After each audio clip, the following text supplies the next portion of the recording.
Hello everyone, welcome back to my YouTube channel. তো চলুন আজকের ভিডিও স্টার্ট করা যাক ডাইরেক্ট বাজারকে দিয়ে। তো দেখুন বাজার কেমন পারফরমেন্স দেখালো আজকে, মানে নিফটি ফিফটি আজকে 0.11% ডাউন গেছে, 24 পয়েন্ট মতো ডাউন গেছে, ট্রেড করছে 22,932 পয়েন্টে। তো ডিউরিং মার্কেট আওয়ার যদি দেখেন তাহলে নিফটি ফিফটি কিন্তু আজকে 23,000কে টাচ করেছে, মানে 23,000 পার করেছিল, কিন্তু ক্লোজ হতে হতে একটু ডাউনে গিয়ে ক্লোজ দেয়। তো আজকেই কিন্তু 23,000 হিট করে। তো এখন কিন্তু এর যেটা মুভমেন্ট আপওয়ার্ডই আছে। তো দেখা যাক নেক্সট ডেগুলোতে কেমন কি পারফরমেন্স দেখায়। তো চলুন আরও ডিটেল একটু দেখি যে কি হলো। তো দেখুন এখানে profit booking drags Indian equities to end with marginal losses on Monday, ওটাই এখানে ডিটেলে বলেছে। তো চলুন আরও ডিটেলে দেখা যাক। তো দেখুন নিফটি ফিফটিতে আর সেন্সেক্সে ইন্ট্রাডে বেসিসে কিন্তু এরা নতুন হাই লাগিয়েছে, এবং লাস্টের দিকে দেখতে পাচ্ছেন যে একটু প্রফিট বুকিং প্রেশারের কারণে কিন্তু মার্কেট একটু ডাউন যায়। সেন্সেক্স 19.89 পয়েন্ট মতো স্লিপ করেছে, মানে 0.03% ডাউন গেছে, ট্রেড করছে 75,390 পয়েন্টে। আর নিফটি ফিফটি 0.1% ডাউন গেছে, মানে 22,932 পয়েন্টে ট্রেড করছে। আর আজকের টপ লুজারদের মধ্যে যদি দেখেন তাহলে রয়েছে আদানি এন্টারপ্রাইজ, উইপ্রো, গ্রাসিম ইন্ডাস্ট্রিজ। এগুলো কিন্তু আজকে ভালো রকম ফল করেছে, প্রায় 3%-এর কাছাকাছি ফল করেছে। আর কনভার্সলি যদি দেখেন Divi's lab, IndusInd bank, Axis bank, এরা main gainer.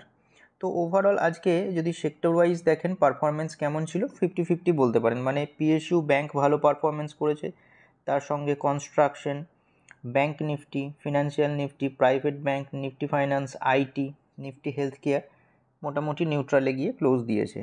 R pharma, automobile, consumer goods, consumption, Nifty oil and gas, metal, energy, media and entertainment, এইগুলো সবই কিন্তু ডাউনে ক্লোজ দিয়েছে। তো 50-50 বলতে পারেন। এবার চলুন ওই 6টা স্টক ডিসকাস করা যাক।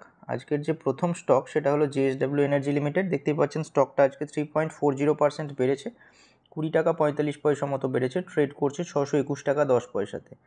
তো এই যে ট্রেন্ড লাইনটা, মানে একটা সাপোর্ট রিজিয়ান আমি আগে থেকে ড্র করে রেখেছিলাম, আগেও এটা ডিসকাস করা হয়েছিল, যেহেতু এই সমস্ত জায়গাগুলোতে রেজিস্ট্যান্স ফেস করছিল। তো সেইটা দেখুন রেজিস্ট্যান্স লেভেলটা এইখানে ব্রেকআউট দেয়, তারপর দেখুন যখন ডাউন আসে, যে এখানে ঘোরাঘুরি করার পর যখন ডাউন এলো, এই লেভেলটাকেই কিন্তু সাপোর্ট হিসেবে নিল। তারপর দেখুন ধীরে ধীরে আপওয়ার্ড মুভমেন্ট দেখাচ্ছে। আর এই রিসেন্ট কয়েকদিন যদি দেখেন তাহলে এরা ছোটো মোটো কিন্তু এই 600 লেভেলটার কাছাকাছি একটা সাপোর্ট নিচ্ছে। তো আজকেও দেখুন ওই 600 লেভেলের কাছাকাছি এসেই কিন্তু বাউন্স ব্যাক করেছে।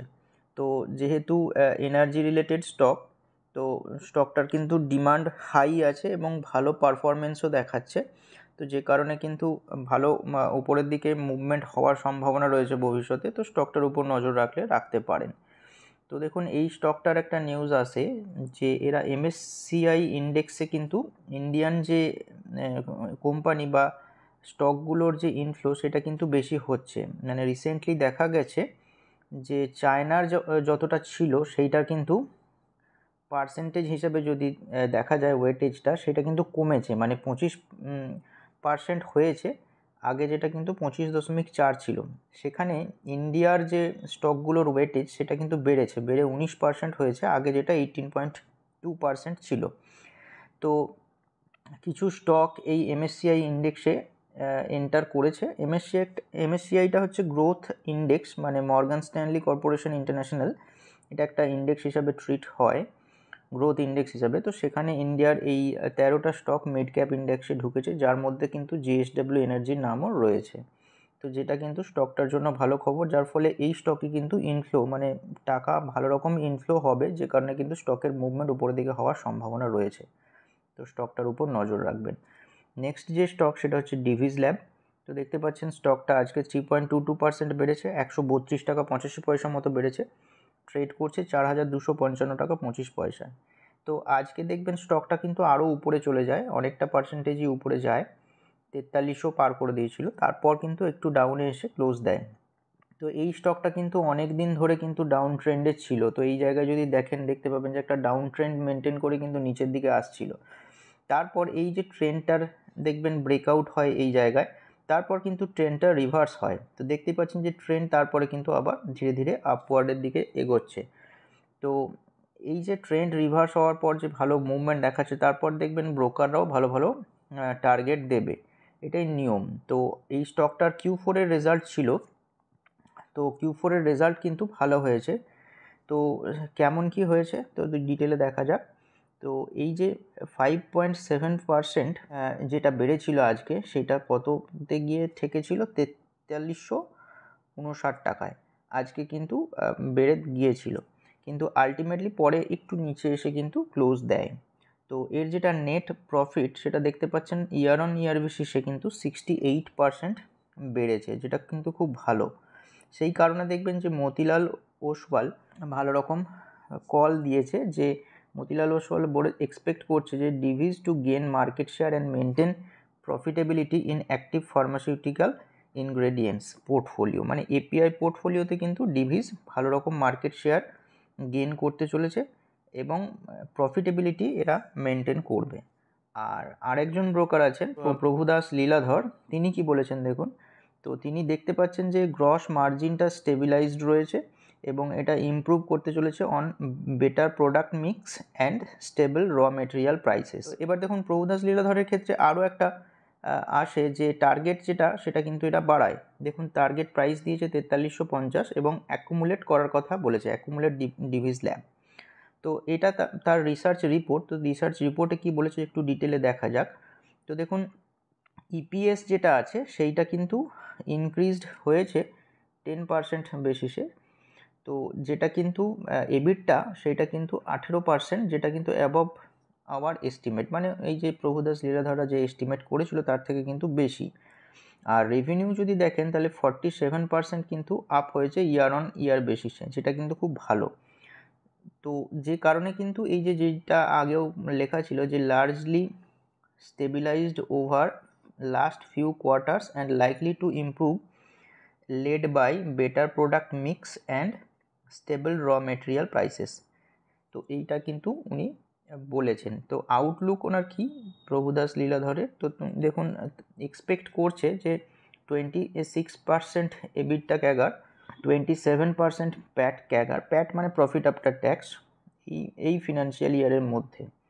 তো যেটা কিন্তু ভালো রকম গ্রোথ বোঝাচ্ছে। আগে যেটা কল ছিল রিডিউস, সেখান থেকে কিন্তু চেঞ্জ করে অ্যাকুমুলেট করেছে। তো যে কারণে কিন্তু স্টকটাতে একটু ভালো পারফরমেন্স লক্ষ্য করা যাচ্ছে। তো স্টকটার উপর নজর রাখবেন।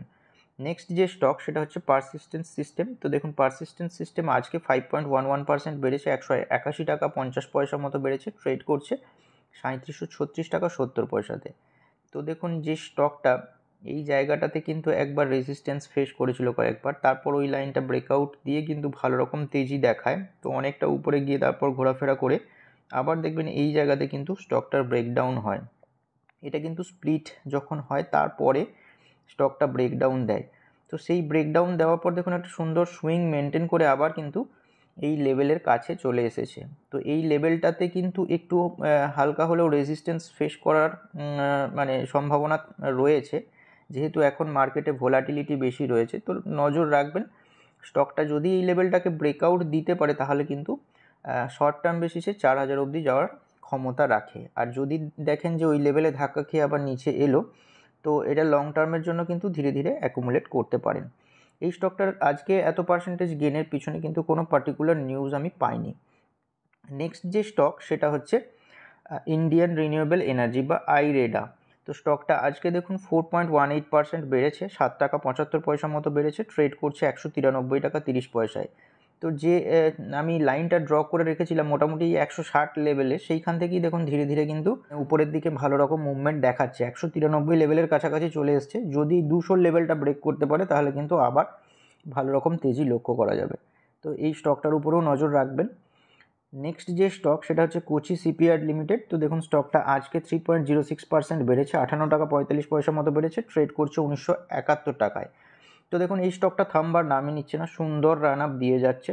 আর দেখবেন যে বারবার হয়তো স্টকগুলো রিপিটও হচ্ছে, সেটার পিছনে কারণ একটাই যে Q4 এর রেজাল্ট আর্নিং আসছে বা আর্নিং রিলিজ করেছে, সেই জন্য কিন্তু ডিটেলে ডিসকাস করা হচ্ছে। এবং এই স্টকগুলো দেখবেন কন্টিনিউয়াসলি কিন্তু দুর্দান্ত পারফরমেন্স দেখিয়ে আসছে, যে কারণে ডিসকাস না করে থাকা যাচ্ছে না। বিশেষ করে এই স্টকটা কোচি শিপইয়ার্ড, এই স্টকটা কিন্তু খুব ভালো রেজাল্ট পাবলিশ করেছে।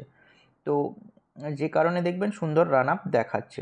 তো এটাই দেখুন এখানে লেখা আছে যে Kochi shipyard hits record high on quarterly profit surge. তো যে কারণে দেখবেন আজকে কিন্তু 3.06% বেড়েছে। তো শুরুর দিকে মানে যখন আজকে মার্কেট ওপেন হয় তখন কিন্তু এই স্টকটা প্রায় 9.8% উপরে চলে গেছিলো, প্রায় 2100 টাকা টাচ করেছিল, কিন্তু পরে একটু নিচে এসে ক্লোজ দেয়।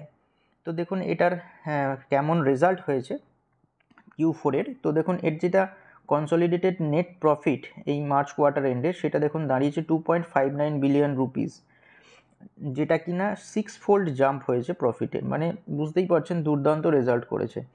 রেভিনিউ দেখুন 2 ফোল্ড হয়েছে, রেভিনিউ 2 ফোল্ড মানে দ্বিগুণ হয়েছে, দাঁড়িয়েছে কত 12.86 বিলিয়ন রুপিসে, এবং প্রত্যেক শেয়ার পিছু 2 টাকা 25 পয়সা করে কিন্তু ডিভিডেন্ডেরও ঘোষণা হয়েছে, যে কারণে স্টকটা কিন্তু দারুণ পারফরমেন্স দেখাচ্ছে। নেক্সট যে স্টক সেটা হচ্ছে জেবি কেমিক্যাল অ্যান্ড ফার্মাসিউটিক্যালস। তো দেখুন স্টকটা আজকে কিন্তু 6.86% বেড়েছে, 114 টাকা 45 পয়সা বেড়েছে। তো এই স্টকটার একটা দেখবেন মোমেন্টাম, যেটা ট্রেন্ড লাইন আমি ড্র করে রেখেছি সেইটা কিন্তু মেনটেন করে ধীরে ধীরে উপরের দিকে মুভমেন্ট দেখাচ্ছে। তো এই জায়গায় দেখুন যে সাপোর্ট নিয়ে কিন্তু আবার ভালো রকম রান আপ উপরের দিকে দেখাচ্ছে। তো আজকেও দেখবেন ঠিক ওই লাইনটার কাছে এসেই কিন্তু ভালো রকম জাম্প দেখায়। তো এই স্টকটাও কিন্তু একটু নজরে রাখতে পারেন। আজকের এই এত সুন্দর পারফরমেন্সের পিছনে কারণ কিছু মানে বোঝা যাচ্ছে না, কারণ এর যেটা মানে Q4 এর রেজাল্ট সেটা ভালো হয়েছে ঠিকই, মানে 13.04% বেড়েছে রেভিনিউটা বা টোটাল ইনকামটা। প্রফিট অপারেটিং যেটা প্রফিট সেটা হয়েছে 19.37%, আর প্রফিট আফটার ট্যাক্স হয়েছে 43.98%, মানে 44% বেড়েছে, আর অপারেটিং মার্জিন যেটা 5.60% বেড়েছে। তো ওভারঅল রেজাল্ট ভালো করলেও দেখবেন যখন রেজাল্ট পাবলিশ হয় সেই জায়গায় কিন্তু স্টকটা একটু ডাউনে আসে। মানে এই যে ক্যান্ডেলগুলো লক্ষ্য করছেন এই ক্যান্ডেলগুলো কিন্তু ডাউনে এসেছিলো সেই সময়, মানে রেজাল্ট রিলিজ হওয়ার পর। তারপর আজকে ওই সাপোর্ট লেভেলটাতে এসে কিন্তু ভালো রকম জাম্প দেখায়। তো যেহেতু ট্রেন্ড লাইনের সাপোর্টটা ছিল সেই জন্যই মনে হচ্ছে যে জাম্পটা করেছে আজকে, আর অনেকটা ওভারসোল্ডের কাছাকাছি চলে গেছিলো, যদিও এই যে ট্রেন্ড লাইনটা আছে সেটা কিন্তু আপওয়ার্ড দিকেই রয়েছে। তো স্টকটার উপর একটু নজর রাখবেন। আর যে সমস্ত স্টকগুলো নিয়ে আলোচনা করা হলো কোনো রকমের রেকমেন্ডেশন নয়, আপনারা যা করবেন নিজের রিসার্চ মতো করবেন, আর না হলে আপনার ফিনান্সিয়াল অ্যাডভাইজারের সাথে কনসাল্ট করে তারপর করবেন। আর যদি ভিডিওটা ভালো লেগে থাকে তাহলে লাইক করতে পারেন এবং চ্যানেলটিকে সাবস্ক্রাইব করতে পারেন।